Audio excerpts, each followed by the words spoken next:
এবার আপনাদের বঙ্গের ওয়েদার আপডেট দিই। বৃষ্টি থামার নাম নেই এই মুহূর্তে। রাজ্যে ফের বৃষ্টি, রবিবার পর্যন্ত জেলায় জেলায় বৃষ্টির পূর্বাভাস।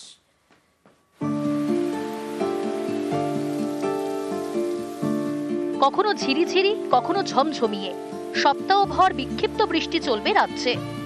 উত্তরবঙ্গে সব জেলাগুলোতে অধিকাংশ স্থানে হালকা এবং মাঝারি বৃষ্টিপাত হওয়ার সম্ভাবনা আছে এবং দক্ষিণবঙ্গের সব জেলাগুলোর অনেক জায়গাতে হালকা ও মাঝারি বৃষ্টিপাত হওয়ার সম্ভাবনা রয়েছে। বৃষ্টি থামার নামই নেই, ফের জেলায় জেলায় বৃষ্টি। বৃহস্পতিবার দক্ষিণবঙ্গের সব জেলায় জেলায় হালকা থেকে মাঝারি বৃষ্টি হতে পারে। উত্তরবঙ্গের 5 জেলায় বিক্ষিপ্তভাবে ভারী বৃষ্টির পূর্বাভাস। দার্জিলিং, জলপাইগুড়ি, কালিম্পং, আলিপুরদুয়ার এবং কোচবিহার। শুক্রবার থেকে রবিবার পর্যন্ত বিক্ষিপ্ত বৃষ্টি চলবে রাজ্য জুড়ে। উত্তরের 5 জেলায় সোমবার থেকে ফের ভারী বৃষ্টি। দার্জিলিংয়ের যে হিলি এরিয়া আছে সেখানে ল্যান্ডস্লাইড হওয়ার সম্ভাবনা রয়েছে। কালিম্পং জেলারও যে হিলি এরিয়া আছে ওখানেও ল্যান্ডস্লাইড হওয়ার সম্ভাবনা রয়েছে। মৎস্যজীবীদেরকে অ্যাডভাইস করা হচ্ছে তারা যেন ডিপ সিতে না যায় 13 তারিখ থেকে 15 তারিখ পর্যন্ত। নিউজ 18 বাংলা। উত্তরবঙ্গের জেলায় জেলায় বৃষ্টি, কালিম্পংয়ের 29 মাইলে ধস, আলিপুরদুয়ারে অতি ভারী বৃষ্টি, নানা জায়গায় জল জমে ভোগান্তি। নবান্ন থেকে জেলা শাসকদের কাছে পাঠানো হয়েছে সতর্ক বার্তা। বাড়ছে জল, ফুঁসছে নদী। দক্ষিণবঙ্গের পর উত্তরবঙ্গ, জেলায় জেলায় বৃষ্টি।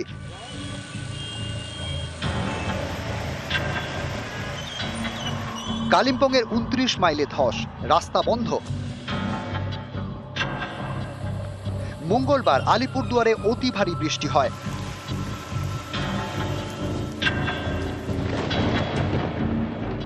নিউল্যান্ডস চা বাগান এলাকায় 24 ঘন্টায় বৃষ্টি হয় 362 মিলিমিটার। কুমারগ্রাম চা বাগান এলাকায় 332 মিলিমিটার। আলিপুরদুয়ার শহরে 210 মিলিমিটার। এর জেরে আলিপুরদুয়ার পুরসভার বিভিন্ন এলাকায় জল জমে ভোগান্তি।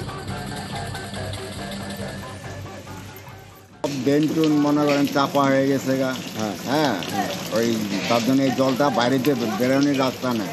এই অল্প বৃষ্টি হলে জল হয়ে যায়, মিউনিসিপ্যালিটির কোনো ভূমিকা নেই। আমাদের একদিকে স্থানীয় বৃষ্টি আর একদিকে ভুটানের বৃষ্টি, এই যে ভুটান পাহাড়ে যে প্রবল বৃষ্টি তার নিট রেজাল্ট কিন্তু আমাদের এরকম একটা জলবন্দী অবস্থা এবং এর ফলই আমাদের প্রতিবার ভুগতে হয়। ভুটানে বৃষ্টি, এর জেরে আলিপুরদুয়ারে ফুঁসছে কালজানি নদী। ধূপগুড়িতেও ফুঁসছে নদী। 12ঘড়িয়ায় ভেঙেছে গান্দ্রা নদীর কাঠের সেতু। কোচবিহারেও বৃষ্টি, ফুঁসছে তোর্ষা। দিনহাটা নানা এলাকায় জল জমে যায়। এক নাগাড়ে বৃষ্টি হচ্ছে। এইরকম বৃষ্টি যদি চলতে থাকে তাহলে যে কোনো জায়গাতেই জল জমবে। একবারে এত জল বেরিয়ে যাওয়ার ক্যাপাসিটিও নেই। সময় দিতে হবে। পৌরসভার কর্মীরা রাস্তায় নেমে পড়েছে, যুদ্ধকালীন তৎপরতায় তারা কাজ করছে। উত্তর দিনাজপুরের রায়গঞ্জ, এখানেও বৃষ্টিতে নানা জায়গায় জল জমে যায়।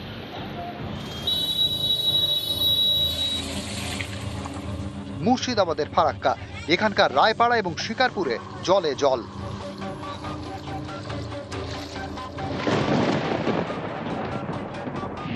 উত্তরবঙ্গে জেলা শাসকদের সতর্কবার্তা দিয়েছে নবান্ন। বলেছে প্লাবন পরিস্থিতি হলে প্রস্তুত থাকতে হবে জেলা প্রশাসনকে। নিউজ 18 বাংলা। উত্তরবঙ্গের বিভিন্ন প্রান্তের ছবি দেখছিলেন না? তিস্তার ছবি দেখুন। ভয়াবহ তিস্তা। কালিম্পং দার্জিলিং রুটে যান চলাচল বন্ধ। তিস্তা বাজার পেশক রোডে জল। বাসিন্দাদের সতর্ক করতে পুলিশের মাইকিং।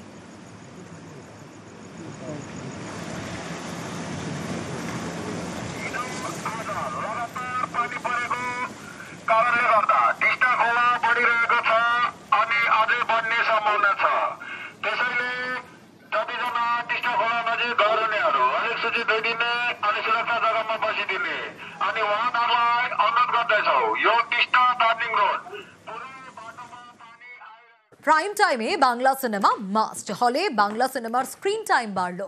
আগে বেলা 12টা থেকে রাত 9টা প্রাইম টাইম, আর এখন থেকে দুপুর 3টে থেকে রাত 9টা প্রাইম টাইম। সিঙ্গল স্ক্রিনে বছরে 365 শো মাস্ট। প্রযোজক, পরিচালক, ডিস্ট্রিবিউটরদের সঙ্গে বৈঠকে সিদ্ধান্ত। আগে আমাদের এখানে প্রাইম টাইম ছিল 12টা থেকে রাত 9টা, দুপুর 12টা থেকে রাত 9টা, ফলে অনেকেই যেতে পারতেন না কাজের সময়। এখন আমরা প্রাইম টাইমটা শুরু করলাম দুপুর 3টে থেকে রাত 9টা পর্যন্ত। আগে একটা নিয়ম ছিল যে বছরে 120টা বাংলা সিনেমা চালাতে হবে। এখন যে নিয়মটা আমরা করলাম 365 days within the prime time, এই 3টে থেকে 9টার মধ্যে একটা বাংলা সিনেমা চালাতে হবে ইন এভরি স্ক্রিন। মাল্টিপ্লেক্সেও 365 দিন চলবে। যে মাল্টিপ্লেক্সে 2টো স্ক্রিন আছে সেখানে 365 × 2, যেহেতু এই সপ্তাহটা হয়ে গেল, নেক্সট উইক থেকে এটা ইমপ্লিমেন্ট হবে। মেট্রোর মতো এবার সরকারি বাসে স্মার্ট কার্ড। কোচবিহারে এনবিএসটিসির উদ্যোগ, পুজোর আগেই বাসে স্মার্ট কার্ড চালুর তোড়জোড়।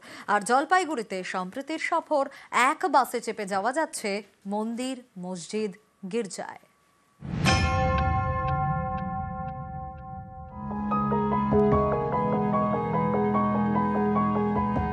ঘন জঙ্গল, চা বাগান, নদী, এ নিয়েই জলপাইগুড়ি।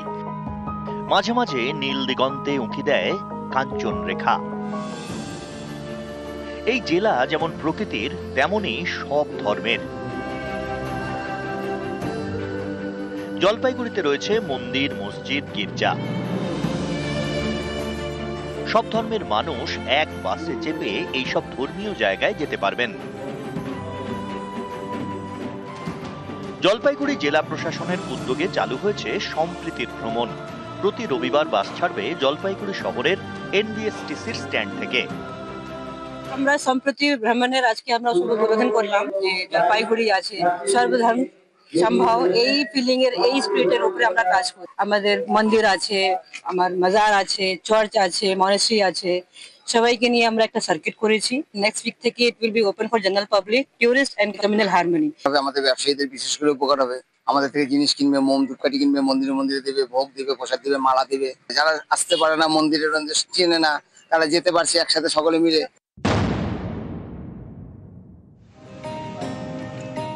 মেট্রোর মতো এবার বাসেও স্মার্ট কার্ড। কোচবিহারের এনবিএসটিসি চালু করতে চলেছে স্মার্ট কার্ড। তাদের টার্গেট পুজোর আগেই চালু করা। কন্ডাক্টরের কাছে থাকবে মেশিন। এই মেশিনে যাত্রীদের স্মার্ট কার্ডটি সোয়াইপ করলেই বাস ভাড়া দেওয়া হয়ে যাবে। এই কার্ড রিচার্জ করে ব্যবহার করা যাবে। আপাতত কোচবিহারে চলা এনবিএসটিসির সমস্ত বাসের জন্য এই স্মার্ট কার্ড। রাজ্য পরিবহন ব্যবস্থাটা গোটা এসটিইউ গুলোকে নিয়ে করবে, আর আমরা এনবিএসটিসি প্রাথমিক ধাপে নিজেরা করছি, কারণ আমাদের কাজটা অনেক এগিয়ে গেছে। কিন্তু পরিবহন দপ্তর যখন করবে, আমরা তার সঙ্গে সেটাকে ট্যাগ করে দেবো। আপনি যদি কলকাতায় গিয়ে এসবিএসটিসি বা ডাব্লিউবিটিসির গাড়িতে ওঠেন, সেই কার্ডটা তখন ইউজ করতে পারবেন। জলপাইগুড়ি থেকে শান্তনু কর ও কোচবিহার থেকে শুভঙ্কর সাহা, নিউজ 18 বাংলা।